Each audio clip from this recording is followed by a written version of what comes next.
What's good, everybody? And it's episode 10, man. We're at episode 10. What a journey has been so far. Episode 10 here tonight. We got a first-time guest joining us in Zach Kramer. Zach, how are you, buddy? I'm doing well, man. How about yourself?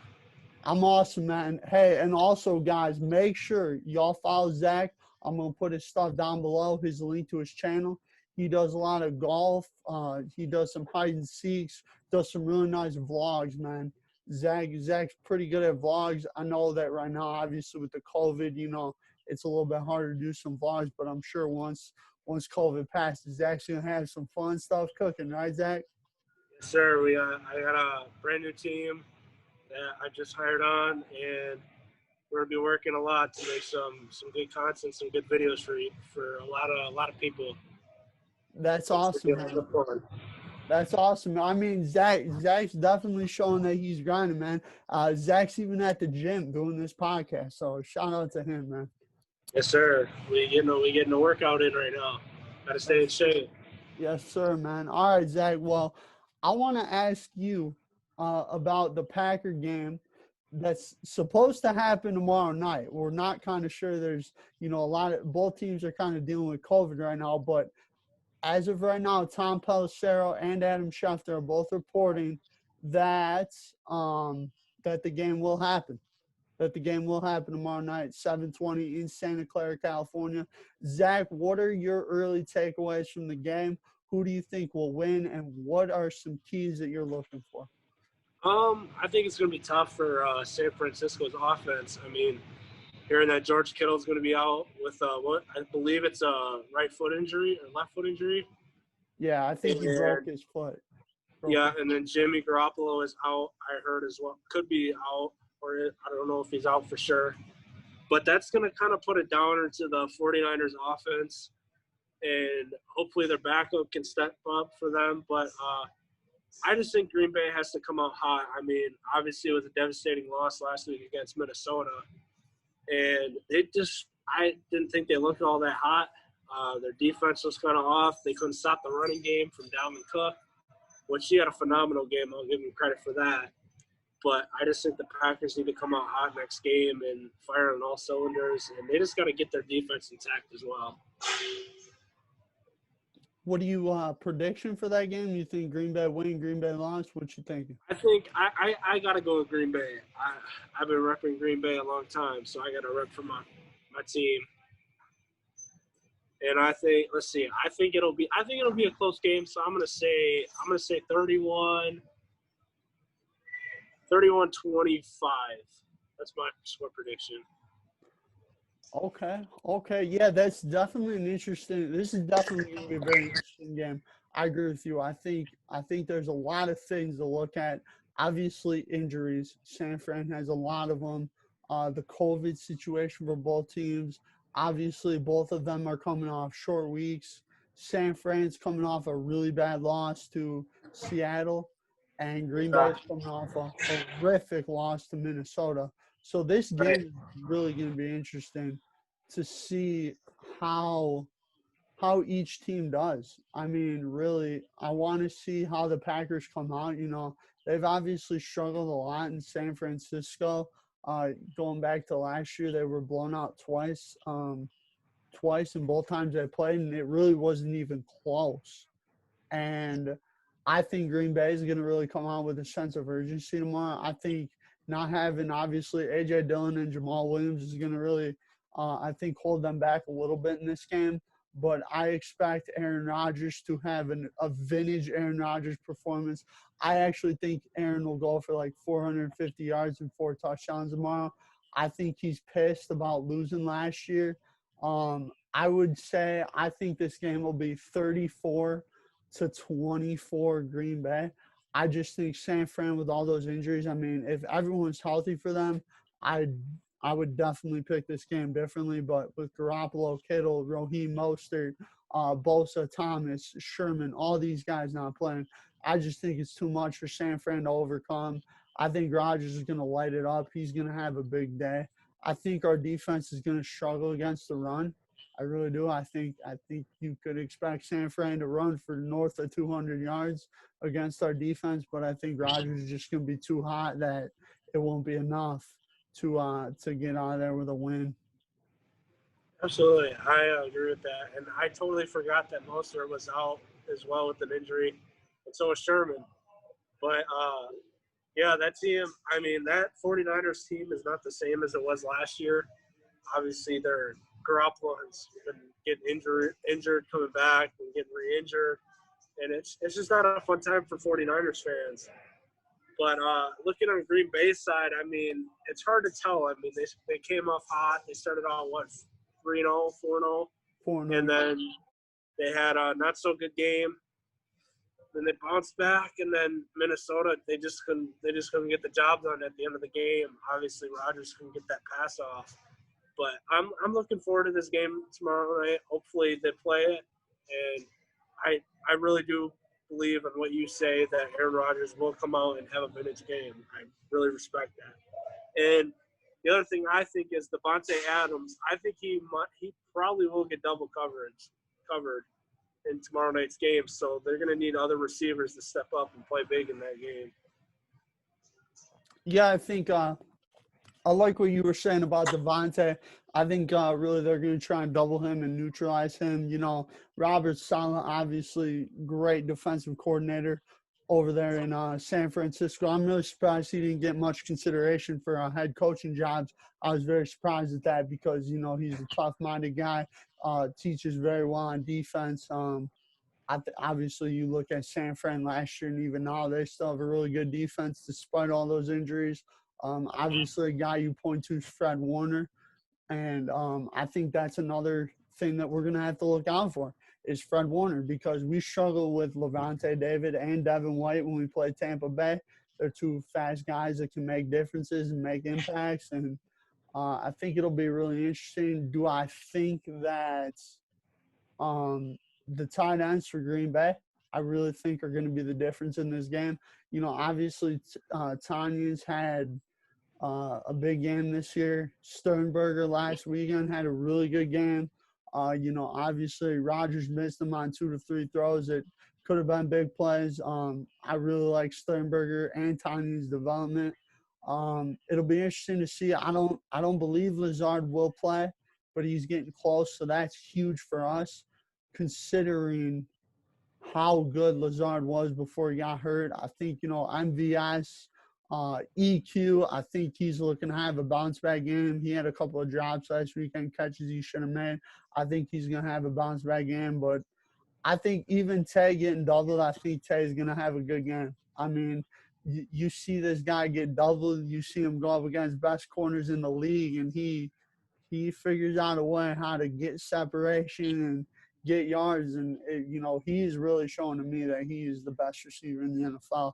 I would put him right up there with DeAndre Hopkins this year. And I might even say he's the best in the league, man. I mean, just you look at Devontae, man, he even missed the game, I believe. And he still is like top 5 in receiving yards. It's crazy. Yeah, I mean, I would agree with that too. Green Bay's receivers need to step up. They actually need to make the catches when they're throwing to them, especially when they're wide open. That's just a big key for that Green Bay offense is they're getting a lot of wide open pass plays, and they're just still some of them are still not coming down with it, and it's just not a good sign for Green Bay receivers. But on the other hand, I mean, they got Tanya, and he's been playing lights out, I think, this year. He's probably been one of our best tight ends since our Super Bowl run, I think, if I had to be honest. And, I mean, it's just, yeah, I mean, we need, I mean, if we can get Lazard back, that would be huge. But we just need our starting core back as of now. I mean, not to prove anyone wrong, not to get down on anyone, but our second string wide receivers haven't been playing all that bad either. They're just half of the time they're not executing the plays that they need to, and they're just dropping a lot of balls. Yeah, I saw a stat today where the Packers like lead the league in percentage of drops or whatever, and that's a very concerning stat. I mean, especially when you go up against teams like, you know, Tampa Bay, Seattle. If you know we get to the Super Bowl, you know, Pittsburgh, Kansas City obviously will probably be that AFC Super Bowl team. I'd even throw the Titans in there. Um, and I mean, you talk about we're just gonna have to make plays. We're gonna have to make plays, and we're gonna have to make them in big ways. And do I think that not making a move at the deadline, I think was a bad move. I really think we should have went out and tried to get Will Fuller. I know it was going to cost us some draft capital, but we haven't been great in the draft lately. I mean, this year I don't think our draft was that good. I mean, I'll tell you this: if Jordan Love pans out to be that guy, I mean, then it's not such a bad draft. But at this point, when you're talking about like guys like AJ Dillon, yeah, Deorga, like these guys can be impact guys. Will they is another question. I mean, and you also look, we drafted a lot of offensive linemen. I like some of them. I really like the kid out of Michigan, Runyon. I think he's going to be a really good old lineman for us, especially if we end up not being able to sign Bakhtiari. I think we're going to have to do some shifting in the offensive line, and I think it could be very interesting. But Green Bay, they're 5-2, still first in the division. But I'm concerned. We go up against Tampa Bay or Seattle. That concerns me because of those teams. Those teams are showing that they're really good. And I mean, even the Rams or Arizona, we really struggle with mobile quarterbacks and teams that can run the ball. And Seattle obviously fits the mobile quarterback, and Tampa fits the run game. So I don't know what you think, Zach, but I think we're probably second or third power ranking wise in the NFC right now. Yeah, I would have to say Green Bay's gonna have a tough time holding that once they start playing more better teams. I mean, I think their best game this year was the Saints game when they went down to Louisiana. I mean, that was a heck of a football game for them to keep intact, keep running the ball, keep passing, keep scoring. I mean, that's all they did. They kept scoring almost every time down the field, and they were making big big plays. Excuse me, and that was their best game by far.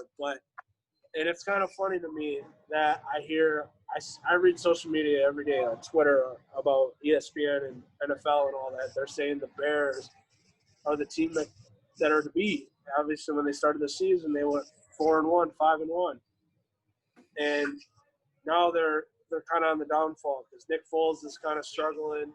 Mitch Trubisky really hasn't done much to start off with that team, and it's just not. I don't think it's looking good for the Bears the rest of the way. But I think the Packers. I'm going to set a high bar right here. I think the Packers can finish the year off strong and potentially get a 2 or 3 seed in the playoffs. Maybe a 1. It's possible. You never know how the NFL can work. Tom Brady can have his games where it's not so good. Drew Brees might not have his game. Russell Wilson, you never know. It's hard to tell in the NFL, but it's going to be a good rest of the season, I think. And there's still a lot of football to play.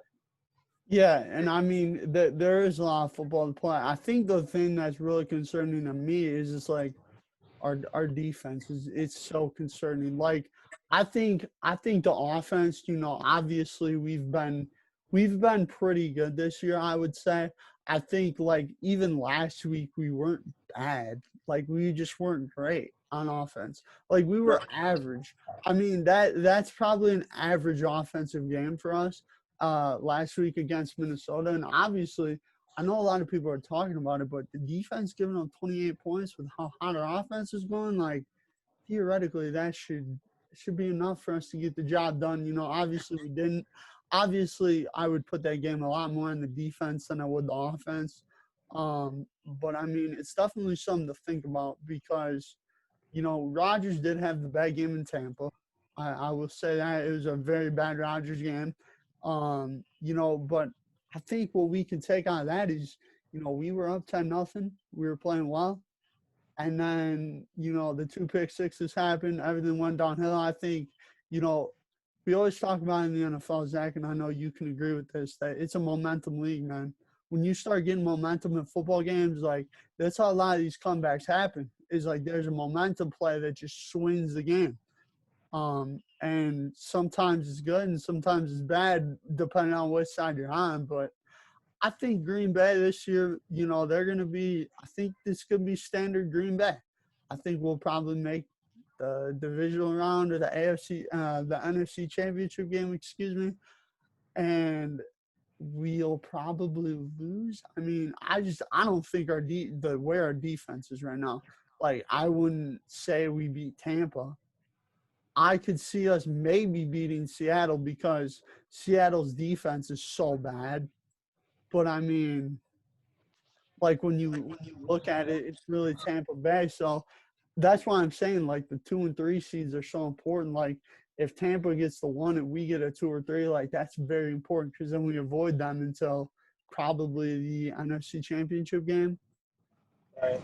But the one seed for us, though, Zach. I mean, if we get the 1 seed, home field through Lambeau, you know, fans or no fans, like I think that just gives the Packers more confidence. Rodgers loves playing in the cold weather in Lambeau. Like he's shown over the years, he's so good in the cold in Lambeau. But I really think this is going to be a really interesting year. I think it all starts tomorrow night, man.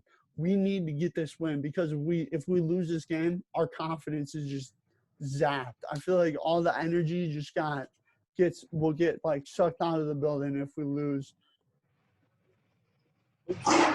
Sorry. But yeah, I agree with you, but I don't know if I really see if Green Bay can start putting out, they can put out really good performances against big teams, then I will officially say that they can have a shot at going to the NFC Championship game.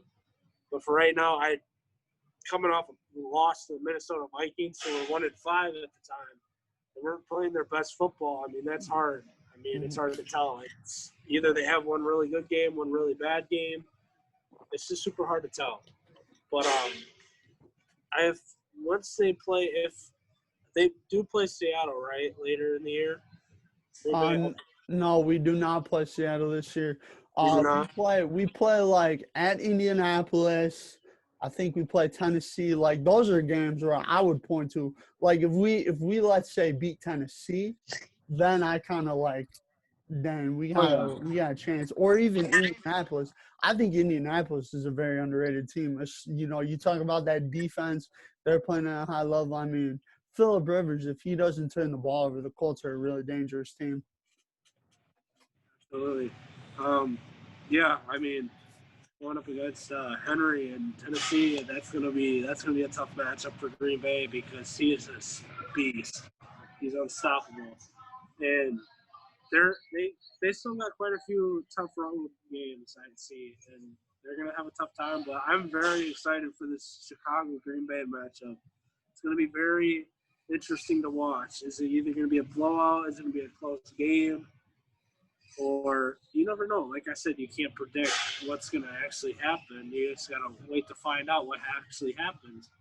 But the NFL is spicing up. I mean, Pittsburgh, that shocked me big time. 6-0 to start 7-0 actually to start the year. It's unreal. I mean, for Ben Roethlisberger to come out and just ball out, like it's insane. Like they got such a good team. And let's be honest, I did think Baltimore would pull that game off, but they ended up not. And it was only a 3-point game. But hats off to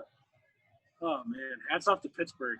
It's unreal. They're an unreal football team. I think they're going to keep it going. Yeah, like you were saying, Pittsburgh really impressed me too. Their defense reminds me of like the old Steel Curtain with James Harrison, Palomalu, and all those boys. This definitely brings back memories for me. I will say this though, Kansas City to me, man, they're gonna be hard to beat with their offense. Obviously when you talk about Kansas City, you talk about Mahomes. He makes so many good plays.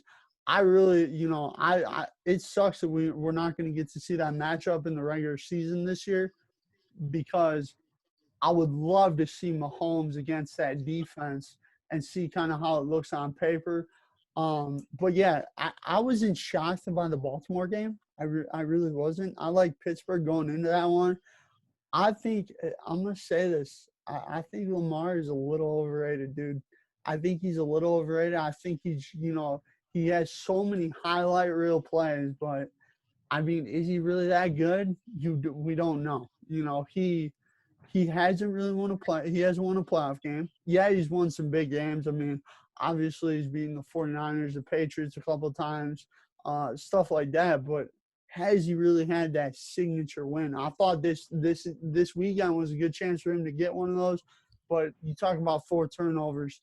That's not good, especially in a game when you alluded to it, 3-point game. Like they could have easily won that game if Lamar doesn't turn the ball over. Um, but it's crazy, man. It really is. The NFL this year, I think it's gonna be really interesting how this season finishes up. I think another thing I've been hearing too, just to break some news for you guys, I've been hearing there's a possible bubble coming for the NFL. I've been hearing that. So that's going to be really interesting. And one of the places that they're talking about, which is another thing I'm going to bring up here, they're talking about Dallas being a bubble. And you know who plays well in Dallas? The guy right here, Aaron Rodgers. That man plays like a man amongst boys at that AT&T Stadium. He runs Jerry World, man. Won a Super Bowl there. Obviously, we all know the countless classic Cowboy and Packer games in that stadium. Just unbelievable. But I'm telling y'all, it could be an advantage for Green Bay if, let's say, they move a bubble to Dallas. Aaron Rodgers is gonna be like, yeah, man. Yeah, I did not know that there was a possible bubble going to be going on.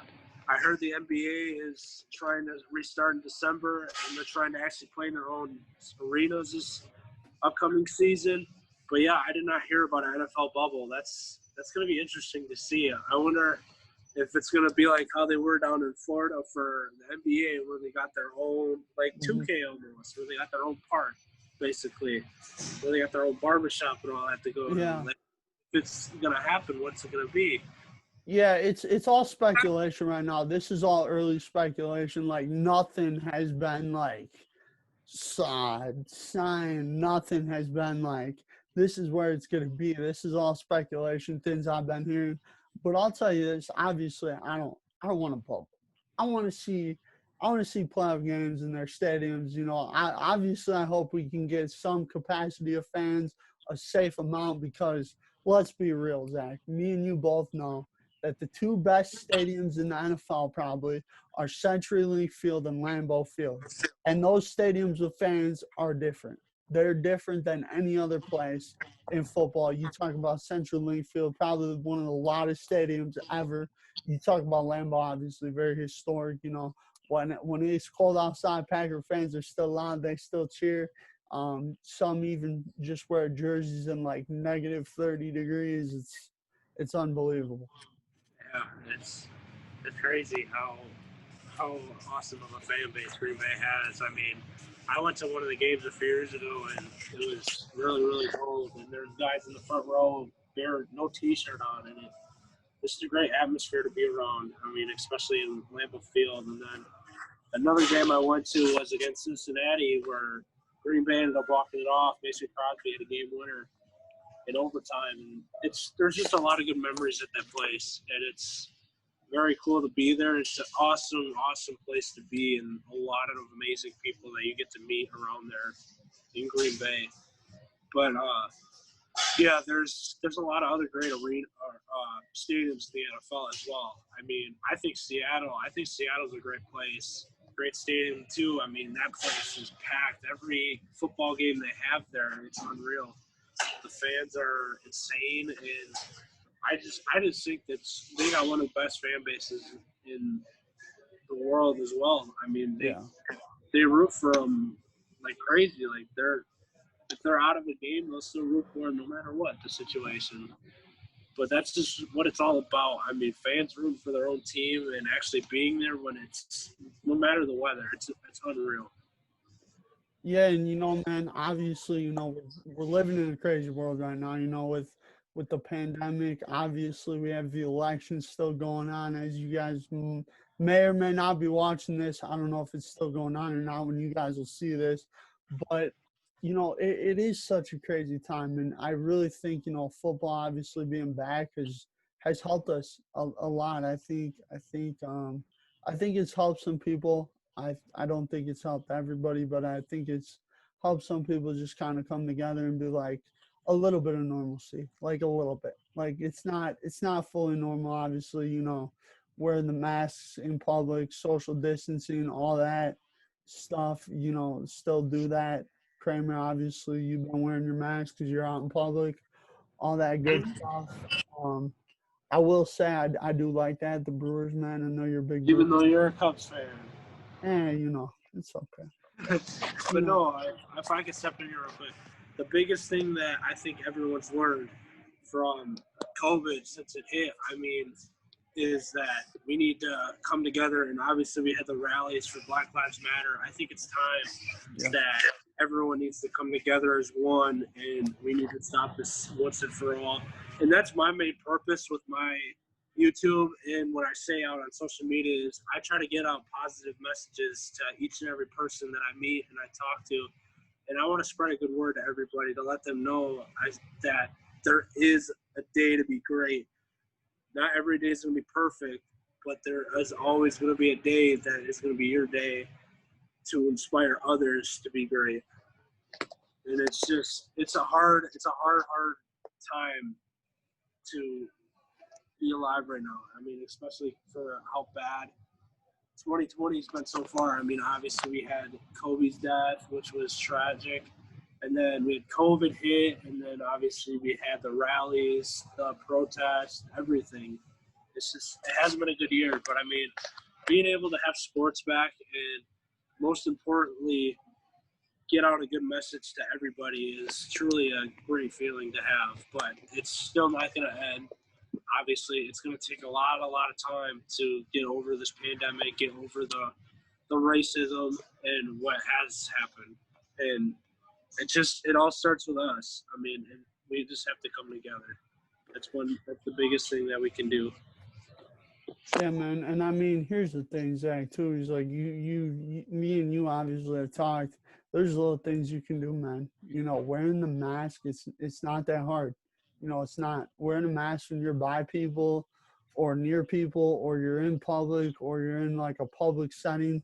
Wear your mask, wear your face covering, keep it on over your nose. Like a lot of people, don't wear it correctly. Like, and that's part of the problem. And here's the thing, man. Obviously, equality is a big thing, man. Like, obviously don't want to get too much into it because, this is more sports talk, but, the NFL put on their end zones. It takes all of us, and it really does. It takes all of us to educate, learn, and just be able to understand what other people go through because we all don't go through the same things on a daily basis. There's people right now that are at high risk for COVID. There's people right now that, have gone through racial injustice. There's people out there that have gone through that stuff, and it's about time we step up and we start making changes. And we're gonna beat this. We're gonna beat this pandemic, man. We will. It's gonna take time, but we're gonna beat it. And we're gonna make things back to normal. Man. But it all starts with all of us, man. Like you were saying, Zach. Totally agree with you on that. And spreading positivity, man. You look at me and Zach, obviously I've just started my YouTube stuff.